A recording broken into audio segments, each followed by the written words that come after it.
The formula of universal law, which is a formulation of the categorical imperative, tells us that we ought to act only on that maxim whereby at the same time we can will that it becomes a universal law.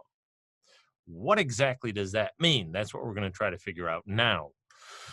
And the way that we're going to approach it is by approaching the formula of universal law as a decision procedure.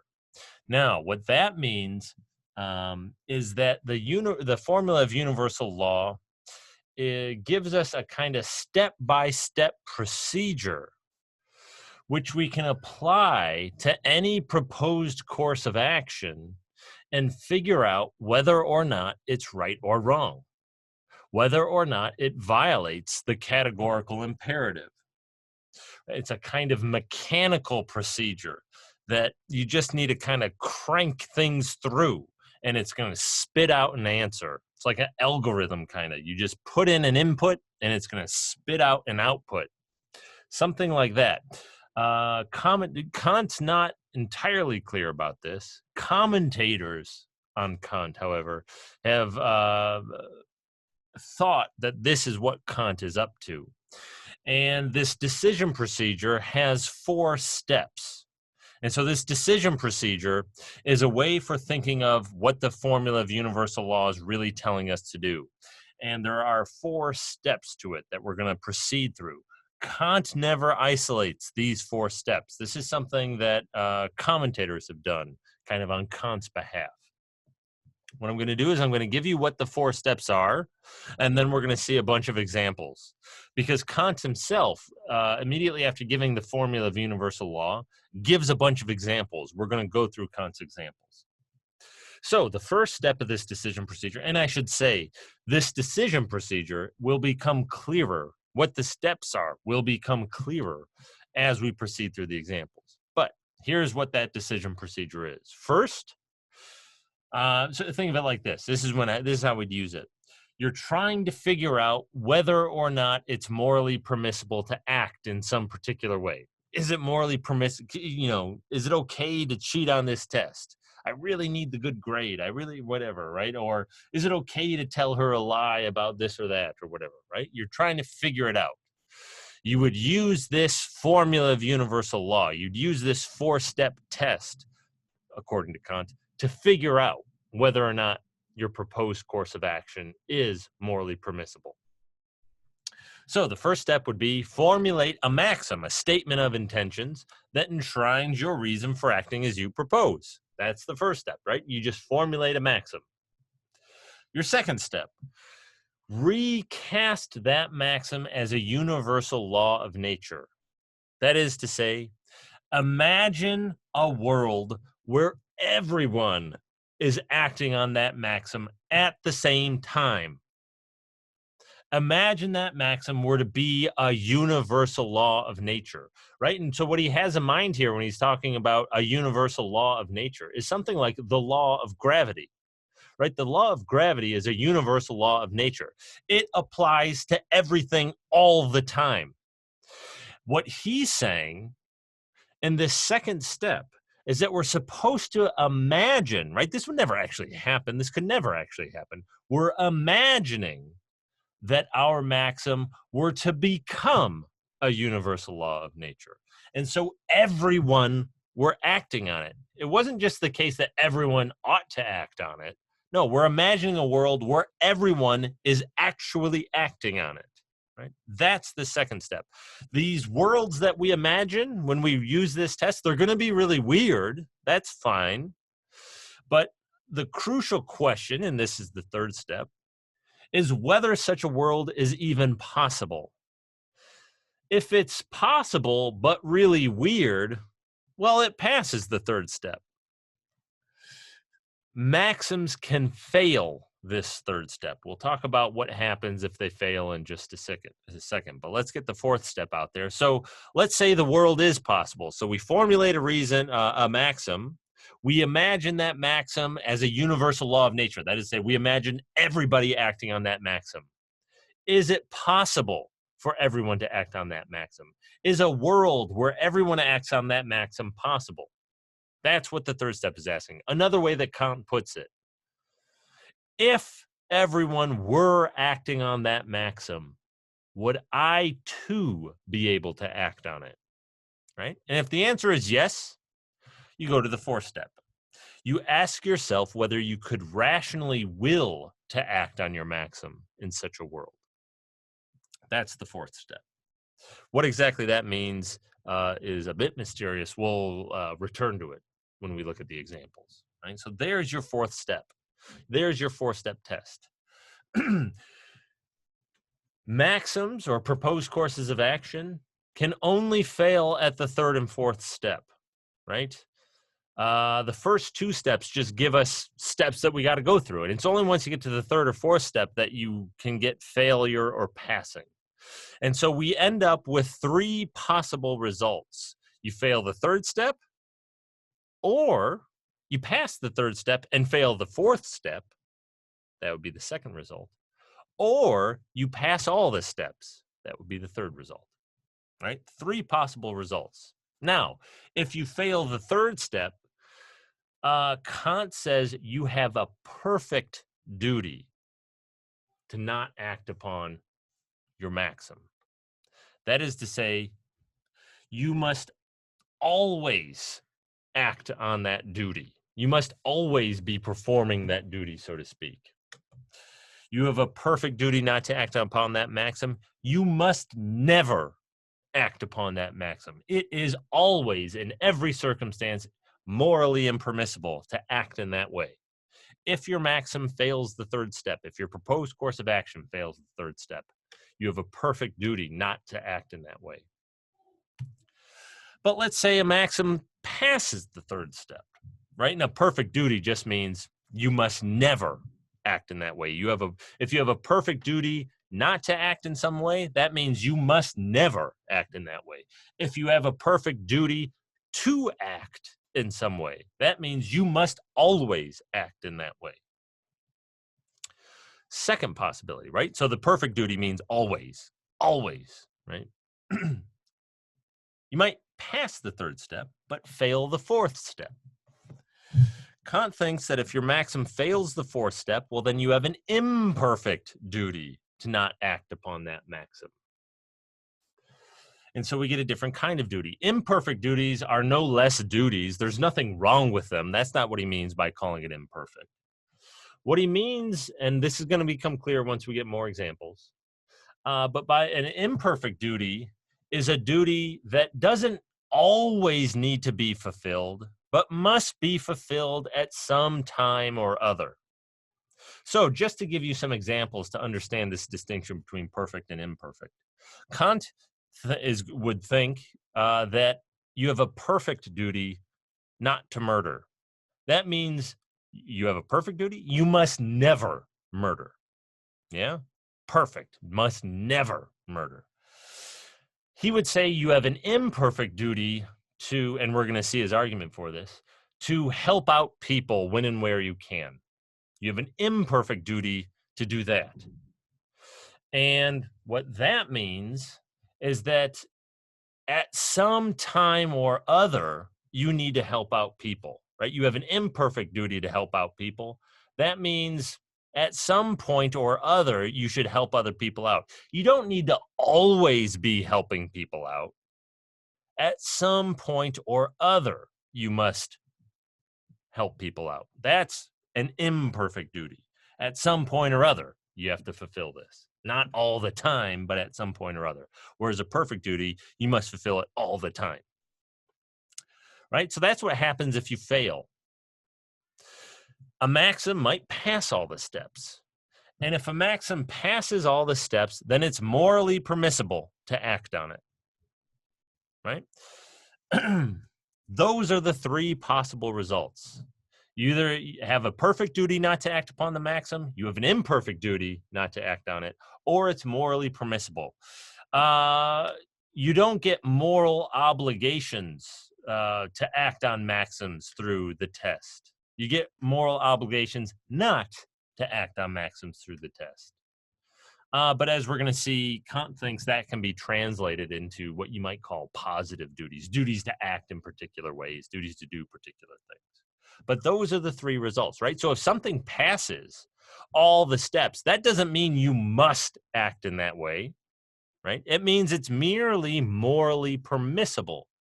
If you like, you can act in that way. You don't have to, but if you want to, you can act in that way, right?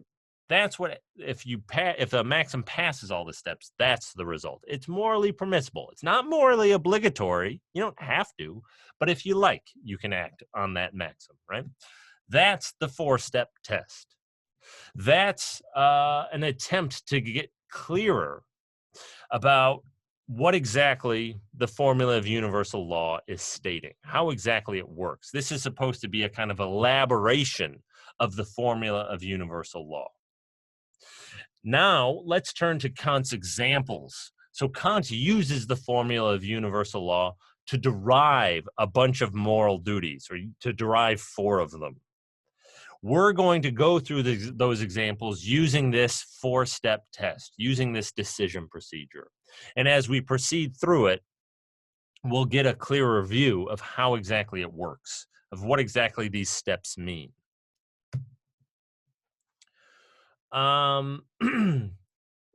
Perhaps the strongest, most plausible example that Kant gives concerns lying. This is the strongest case that Kant can make. This is the strongest case he does make. This is the most interesting of these examples that he gives.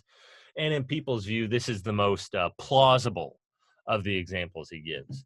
People have been very critical of the other examples. People have been critical of this example too, but this one seems to work the best.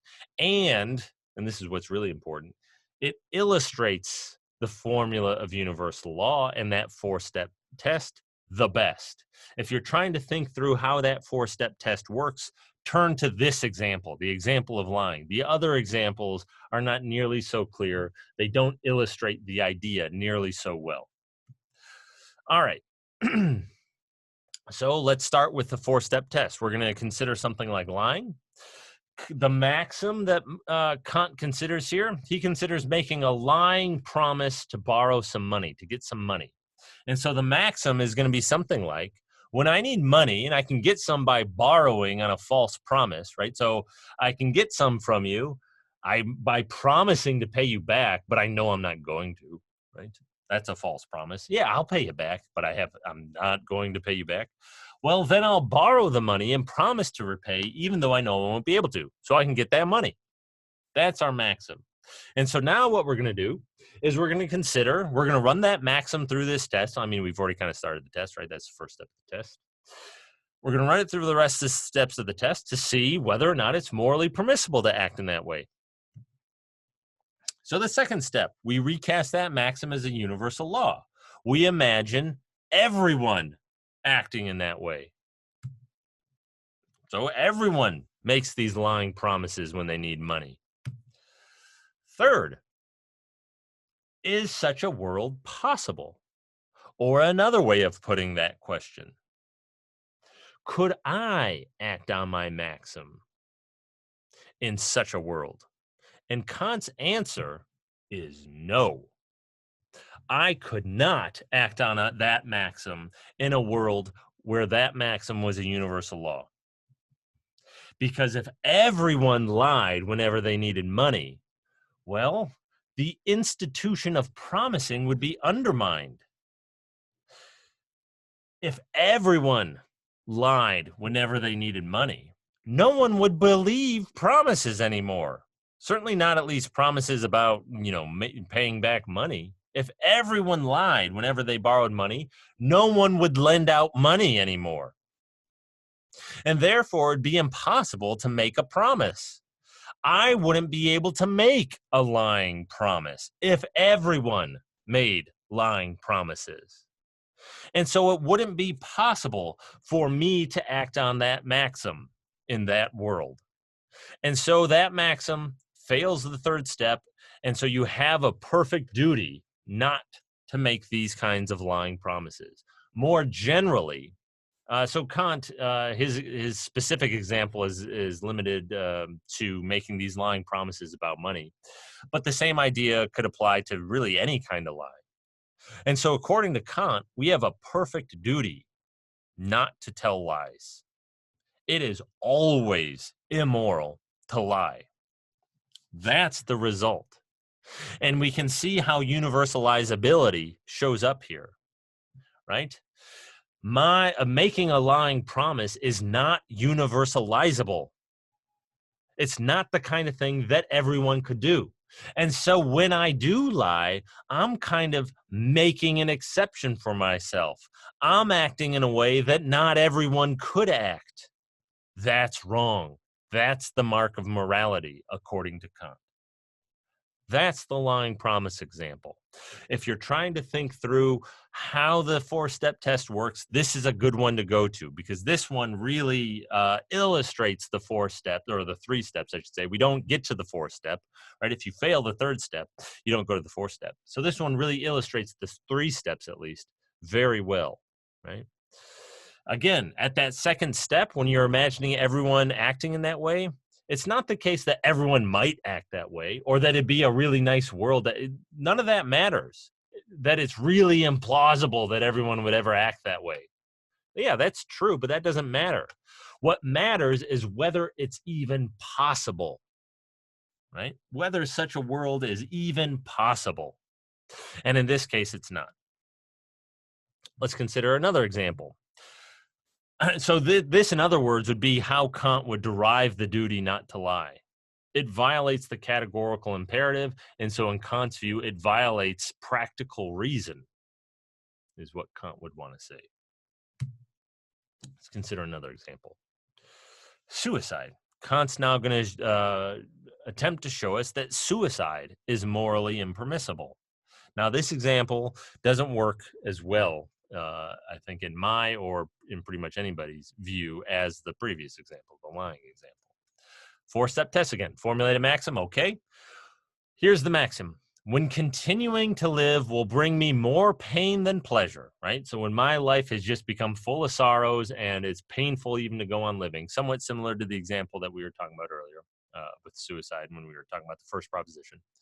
All right, when continuing to live will bring me more pain than pleasure, I'll commit suicide out of self-love, right? Out of kind of self-regard, self-love, wanting to avoid all that pain in the future, I'll commit suicide. That's the maxim. Is that maxim permissible? Can we act in that way? Well, recast it as a universal law of nature. So we imagine everyone committing suicide out of self-love when living would bring them more pain than pleasure. Is such a world possible? According to Kant, the answer is no. Now, why not? Here's what Kant says. If this maxim were a law of nature, then nature would have, quote, a law according to which a single feeling, namely self-love, a single feeling created a life-affirming push and also led to the destruction of life itself. And we see at a glance that such a, quote, nature would contradict itself and so couldn't be a nature. Now, so there's Kant's answer. So it fails the third step, this maxim of suicide. Such a world where everyone acts on it is not possible. And so, according to Kant, you have a perfect duty to not commit suicide. It is always impermissible to commit suicide. Now, why is this example not as clear or not as good of an illustration? I think this example is not as good of an illustration as the lying example because universalizability doesn't really play any role in it. When Kant considers whether the world is possible and he says no, the fact that everyone is acting in this way doesn't really show up. It's not really relevant to the reason he gives. What's relevant to the reason he gives is this thing he calls this single feeling, self-love. He seems to assume that the function of this feeling of self-love is to affirm our lives. And so this kind of natural implanted self-love has a natural function, namely making us going on living. and we'd be using that function then to end our lives or something like that. And there's some sort of contradiction there. But none of that has nothing to do with universalizability. And so it's not as good of an illustration. Moreover, people have criticized this argument that Kant gives, because why should we assume that the function, the point of self-love is to make us go on living, and that it'd be somehow contradicting itself if it led to our committing suicide, right? I don't know. That's a lot to assume. And Kant, you wouldn't even need to give us some reason to assume that, and you don't. And so this argument doesn't quite seem as strong. Maybe you can make it out, but more would need to be said about this idea that he brings in, self-love, and how it's supposed to create this life-affirming push, and how it has a particular function to play in our nature, and so on. And he hasn't done any of that work here, right? So that's suicide. In any event, right? Kant wants to say you have a perfect duty to yourself not to commit suicide. So far, the only examples that we've seen are examples where we fail the third step. But that fourth step was kind of strange. Let's look at an example that gets to the fourth step. The next two examples do. So, okay, we're going to formulate a maxim and try. Okay, here's what Kant considers. When I am comfortable and satisfied, I'll not bother developing my talents. Kant is going to think that this maxim ultimately fails. And so this is essentially what he's giving us here with this example, is his argument for why we have a moral duty to develop our talents. Yeah, because this maxim is going to fail. Well, okay, so there's our maxim, right? So the idea is something like this, right? When I'm comfortable and satisfied, let's say I'm a trust fund kid or something like that, or my parents are independently wealthy and they're going to give me all their money. And so when I'm comfortable and satisfied, you know what? I'll just sit on the couch, eating Cheetos, playing video games. I'm not going to bother developing, learn how to play an instrument. Or let's say you have a very kind of analytical mind. Let's say you could become very good at math or computer science or something like that, and provide some use to society. You say, no, I'm not doing that. I'm not going to bother developing those talents. That's hard work. I'm just going to eat Cheetos and play video games, right? That's the idea. Well, we're going to recast that maxim as the universal law of nature. So we're going to imagine a world where everyone acts like that. Whenever they're comfortable and satisfied, they don't bother developing their talents. Is such a world possible? Kant wants to say yes, right? It might be a much worse world. That doesn't matter. That's not what we're concerned with. We're concerned with whether it's possible, right? It'd be a much worse world because you'd have people in general be far less skilled. And so it's a good thing that people are skilled. They put their talents to use. They by putting their talents to use, they benefit everybody. A world where nobody developed their talents would be much worse, but it's certainly possible. Well, so we proceed to the fourth step. Could you rationally will such a world? Kant's answer is no. Here's what he says. You can't possibly will that this should become a universal law of nature, or that it should be implanted in us by a natural instinct. For, as a rational being, so this is the rational will part, right? As a rational being, he necessarily wills that all his abilities should be developed because they serve him and are given to him for all sorts of purposes. What on earth is this thing, the rational will? Kant never really says. But what he seems to be suggesting here is that as a rational being with a rational will, we necessarily will certain things. And so the rational will necessarily wills that all our talents be developed.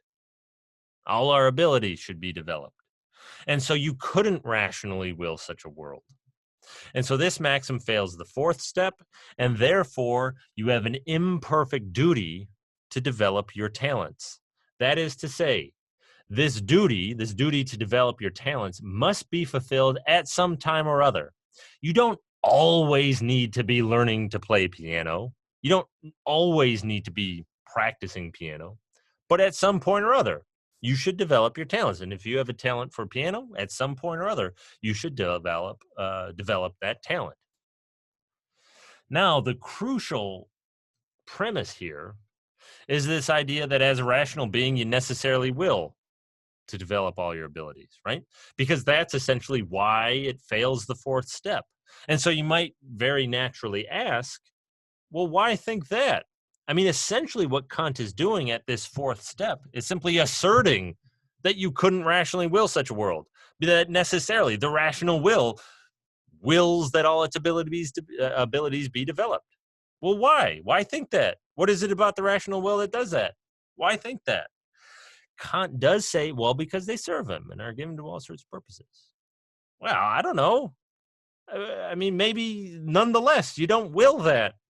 You don't will. I'd rather just eat Cheetos and watch and play video games or whatever. Who cares if they're useful to me? And so Kant doesn't really give us much of a reason for thinking that necessarily, as rational beings, we would will to develop our abilities. And so if someone just dug in their heels and said, no, I don't, right? You might think, well, I don't know. Maybe it does pass the fourth step. Kant just kind of asserts that it doesn't, but I don't know. Kant doesn't really give us any account of the rational will or what exactly it is or how exactly it works. And so Kant says no. It's hard to see why. And so again, this example, this illustration, it's supposed to illustrate this fourth step in particular, but it kind of leaves us in the dark as to how this fourth step is working, because he just asserts that the answer is no, and without much explanation, right? But in any event, Kant claims you have an imperfect duty to develop your talents. So at some point or other, you got to develop your talents. Last of Kant's examples, helping others when and where you can. And so this is going to be relevant or related to the friend of mankind example, right? Kant there assumed that we have a duty to help out other people. Here he's going to derive that duty from the formula of universal law. Formulate a maxim. Here's the maxim. When I am flourishing and other people are in need, I'll give nothing to them, right? So we formulate a maxim that's opposite of the duty that he's trying to establish, right? And so the maxim then would be, look, when I'm doing well, I've got money, I'm comfortable, I'm not going to help anybody out. I'm going to keep it all for me. I won't help anybody out. Is it permissible to do that? That's the question. Well, recast that maxim as universal law. No one who's doing well bothers to help out those who are in need. Is such a world possible? Kant says yes. A world where no one helps out others is indeed possible. And his discussion here is a bit confusing because he's trying to make a kind of like a smart ass remark, basically. He says this thing, and yeah, and such a world might even be preferable to a world, this is essentially what he says, such a world where no one even bothered pretending to help out other people might even be preferable to our world, where everyone pretends and talks about morality, talks about helping people out, but then they don't help anybody out, whatever. That's all he's saying there. The basic point, Kant's basic point, is that, yes, this is indeed possible.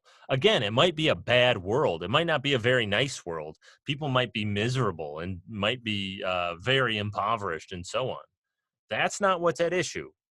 What's at issue is not whether you choose to live in that world. The issue here is whether it's even possible. And he wants to say, yes, it is. It's possible. It'd be terrible, but it's possible. Fourth step, could you rationally will it? Kant's answer is no. And so again, you might be thinking, well, okay, fine. So we get another example where, you couldn't rationally will this world.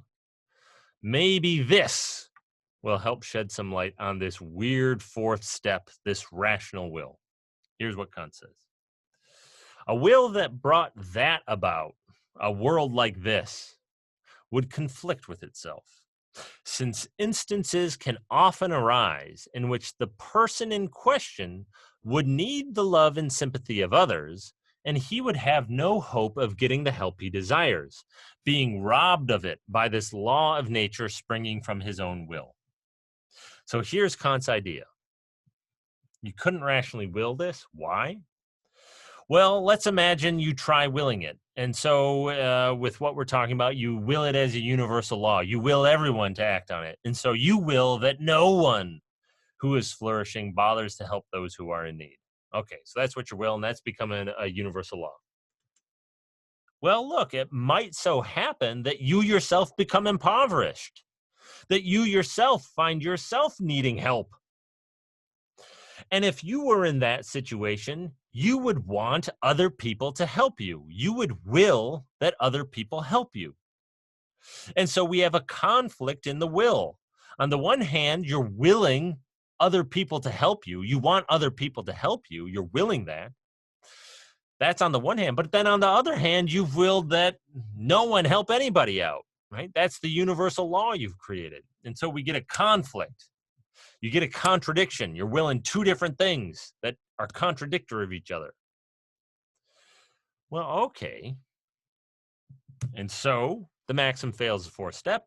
And so you have an imperfect duty to help out others, right? That's the basic idea. People have found this argument unconvincing as well. Here's the main problem, right? And so we get a little bit more of an idea as to what this rational will might be. It's going to be a will that doesn't contradict itself. But what exactly does that mean? Well, here's an example of a contradiction, but it's not entirely persuasive. Kant just asserts that if this person found themselves in need, that they would will other people to help them. Sure, fine, maybe there are people like that, but why think that everyone's like that? And in fact, it seems like there are a lot of people who aren't like that. There are a lot of people, I mean, this seems like a totally intelligible kind of person. There might be someone out there who wills that, yeah, when I'm doing well, I'm not going to help out anybody. I don't want anybody to help out anybody. Yeah, who might think that? And then, yeah, if misfortune befalls them and they need help or they're impoverished, they might stick to their guns on this. They might say, no, I don't want your help. I didn't help out people when I was doing well. I don't want anybody to help me out. I'm going to, fine, if I have to live my life in misery and poverty, well, then that's on me, and that's what I'll do. I don't want your help. That seems totally possible, right? But Kant just asserts that it's not. Kant just asserts that someone who is impoverished like that would will to be helped out by others. But there doesn't seem to be any necessity to that. And so we still don't have a very clear idea as to what this rationally willing thing is. Now, for our purposes, we're not going to worry about this fourth step. We should know that it's there, that can you rationally will this world? But if, for instance, I were to ask you a question on an exam, ask you to apply this four-step test, and a maxim passes the third step, you can just assume it would pass the fourth step. Yeah? Because it's really unclear from the groundwork what on earth is going on in this fourth step. And it's really unclear to a lot of people. It's not just me. It's not just you. It's not clear how exactly the fourth step works. And so for our purposes, on an exam, for instance, if something gets to the fourth step, just assume it passes.